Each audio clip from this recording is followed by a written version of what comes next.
Bonjour.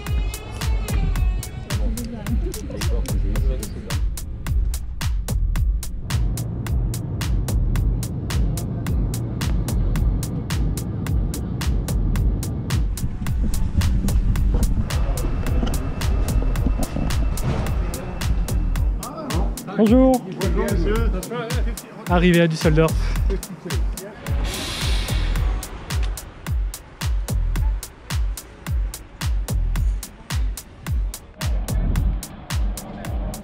Can you say something more about the conditions, the speed, the soil and the weight on the axle? Donc en venant ici en Allemagne et invité par la société Michelin, j'en apprends un peu plus sur pression de pneus, impact que ça peut avoir d'une charge sur le sol. Donc plus on va baisser la pression du pneu, plus on va accroître sa surface de contact au sol et on va améliorer la traction et puis la transmission de la puissance au sol. Donc ça, les pneus de basse pression, ça fait des années que ça existe et puis que Michelin et puis d'autres constructeurs utilisent cette technologie pour améliorer la traction des tracteurs. Chez Michelin, ils avaient ce qui s'appelle l'Axiobib ou Ultraflex ou des technologies qui permettaient, avec ce système aussi de télégonflage, ça permet ces tuyaux-là d'augmenter et de baisser la pression depuis la cabine avec un compresseur qui est sous la cabine et d'augmenter et d'abaisser les pressions en fonction du passage à la route, du passage au champ. Donc ça, c'est lorsque l'on baissait la pression, ça permettait aux pneus là je pense que la pression est augmentée. Là actuellement vous avez deux barrettes. Les barrettes, c'est ces choses-là. Les barrettes, là il y en a une deuxième. Abaisser la pression permet d'augmenter le nombre de barrettes en contact avec le sol. Là il y en a une, deux, voire presque trois.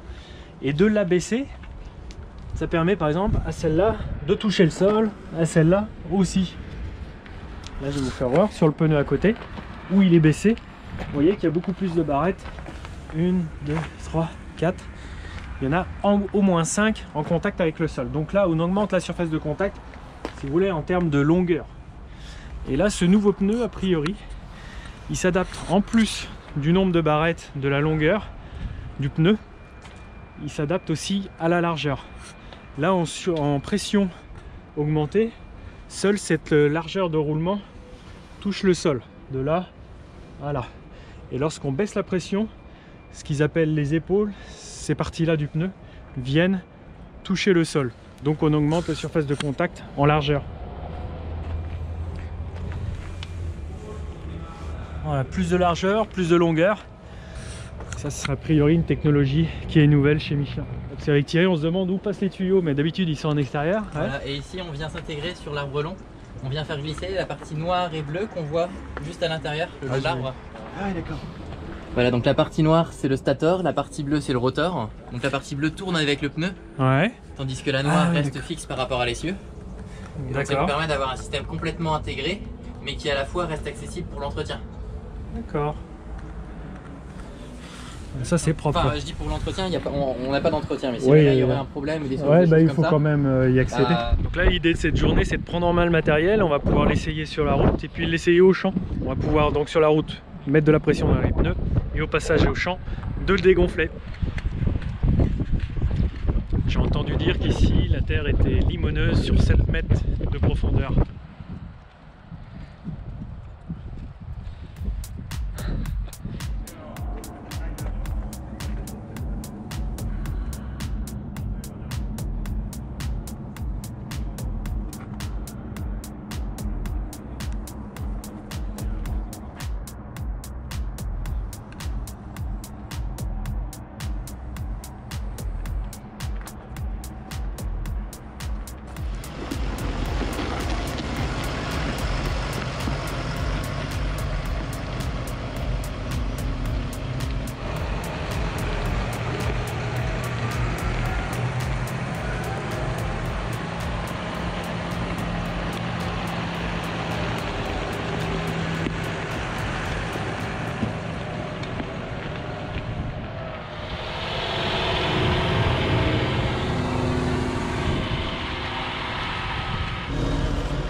utilisateur de ce nouveau pneu. Tu vas me faire me payer un tour. Pneus Et puis la solution. Équipement en solution complète, donc du télégonflage, du pneumatique aérobib et du pilotage depuis l'isobus du tracteur.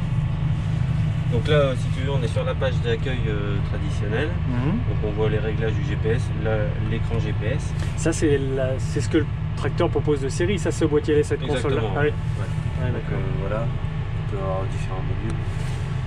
La page Zenaterra. D'accord.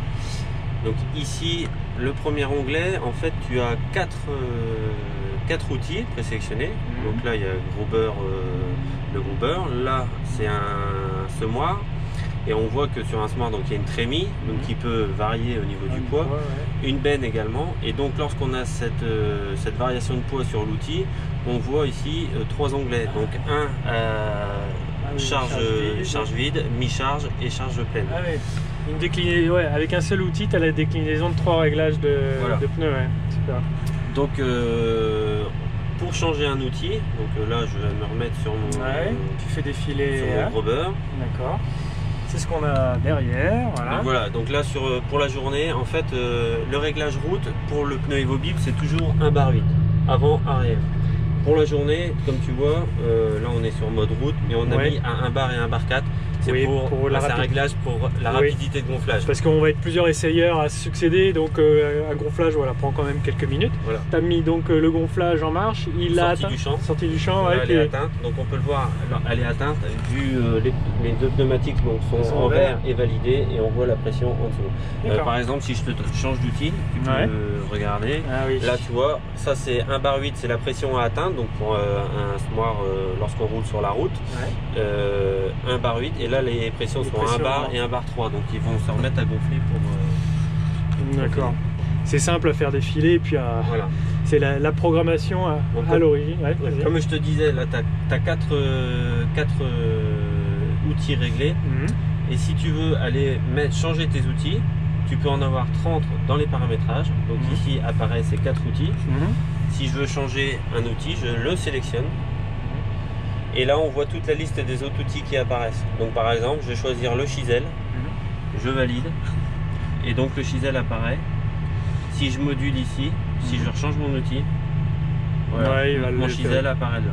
Et si j'achète un nouvel outil complètement pas paramétré, l'idéal c'est de le peser, les essieux. Exactement. Donc en fait, ce qui va se passer, même si tu empruntes un outil d'un collègue, admettons, tu peux, c'est régulier. En fait, tu vas aller sur un pont bascule. L'idéal, il faut faire les pesées en mode route. Donc une fois tous les outils levés, essieu avant, essieu arrière, et l'outil tout complet, avec l'outil derrière. Et si tu es en mode travail, il va falloir aussi, nous par exemple, on a un déchômeur avec report de charge. Il faut essayer de poser l'outil, le mettre avec le report de charge. Donc l'idéal c'est de le faire au champ avec des bascules déplacées, amovibles, et peser essieu avant, arrière, et le complet aussi. On sélectionne les roues ici, donc là je veux changer, je vais prendre la roue arrière, elle se met en bleu, et je peux faire varier la pression, plus ou moins. Tu vois la pression à l'état actuel, où elles en sont. D'accord. Donc là, on est à 50 km/h. On n'est pas encore à la pression que l'on peut atteindre par souci d'efficacité de se succéder en tant que testeur. Donc ça roule sûrement encore mieux quand la pression est encore au-dessus là. Ça roule, on voit que le tracteur, l'outil qui est derrière est lourd, la stabilité de direction de route est bonne. Et bon, on se rend peut-être pas compte au micro, mais on s'aperçoit quand même par rapport à du pneu à barrette traditionnel, il y a quand même un bruit qui est linéaire, qui est moins élevé. Il y a moins de vibrations aussi dans la direction.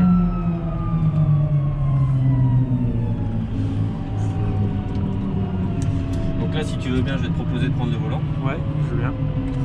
Pour tester. Allez, sur une petite partie de chemin. Ça marche. Volant, tac. Que je te tienne la caméra. Ouais. Je peux le tenir comme ça. Ça filme Ouais. Comment que ça marche? Là, t'as juste à accélérer. Ah, ok. Tu freines et t'accélères, c'est tout. Là, je t'ai mis en mode pédale, donc t'as juste à accélérer. C'est parti.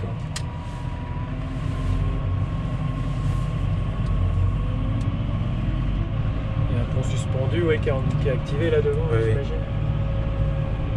Bon, bah là, tu peux rouler. Là. Ça, je me rends pas compte si ça peut secouer ou pas. Non, le chemin est assez bon. Il y a des trous un petit peu plus loin, mais ça.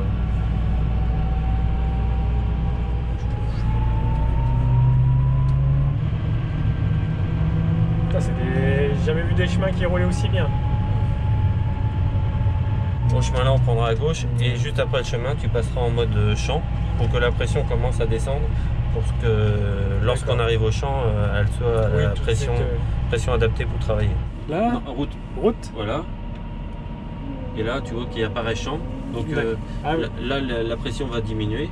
Donc là elle est à 1,4 et elle va atteindre 0,7. Ah oui, voilà. Attends, il y a pas l'habitude d'aller aussi vite moi avec mes vieux coucous. Si tu as un outil lourd, la pression elle va être peut-être à 1 bar 1 à l'arrière, 1 bar 1 à l'avant. Ouais. Si tu t'aperçois qu'il y a une mouillère, tu connais ton champ, il y a une mouillère, tu te dis je vais assurer le coup et du coup je descends la pression à 0,6 bar pour passer la mouillère. Les chisels. La différence du mien, il fait 4 mètres celui-là. Hein. Voilà. Le nôtre fait 3,50 m donc ce qui est une largeur autorisée sur la route. Là en 4 mètres on est obligé de le replier sur la route. Loïc le fait parce qu'il y a quand même trop de boutons, je suis pas habitué. Donc voilà, là j'ai fait une séquence sur le tracteur, donc tu as juste à appuyer sur Go, mettre accélérer un petit peu. Et puis là tu mets Go et tout va se mettre automatiquement. Donc, ah ouais. L'outil, le tracteur va prendre la direction GPS. J'ai appuyé 2 fois. Attends. Oui. Parce que on a. Ah, j'ai pas mis les 4 roues. Non, on n'avait pas mis le mode GPS et en fait ce qui se passe c'est que sinon tu es bloqué à 25 km/h. Vas-y, avance et là. Et je rappuie Go ou pas? Oui. Donc là il prend sa ligne, le GPS. L'outil se baisse et il va rouler à la vitesse présélectionnée, donc 8 km/h. Mais par contre il ne faut pas toucher à la pédale. Voilà. Là je touche plus ou pas? Je lâche la pédale? Ouais, surtout lâche là.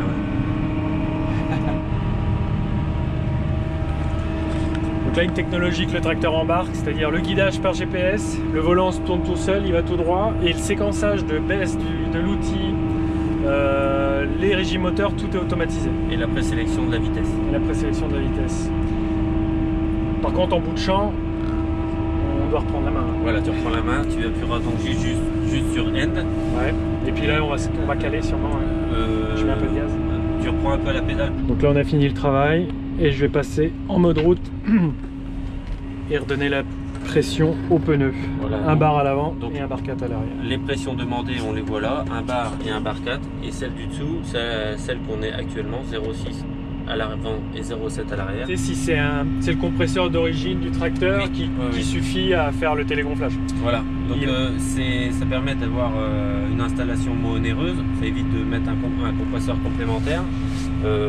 Bon après il faut admettre un temps de gonflage supérieur. Par exemple l'autre John Deere est équipé d'un compresseur additionnel et là parce que la personne fait des chantiers dans des parcelles très petites et il veut un débit de gonflage très élevé pour pouvoir regonfler sa tonne à lisier quand il fait les épendages.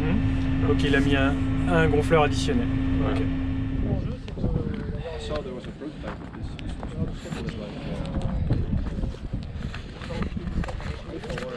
Donc là l'intérêt de ces deux empreintes au sol, c'est de montrer la surface de contact du même pneu mais avec deux pressions différentes. Là ici on a une pression de pneu à 1,8, c'est la plage maximum de gonflage du pneu. Et ici à 0,6 kg, 600 grammes, la pression maximale du pneu. La pression minimum du pneu. Donc ici on a quand même plus de surface de contact, plus de puissance transmise au sol.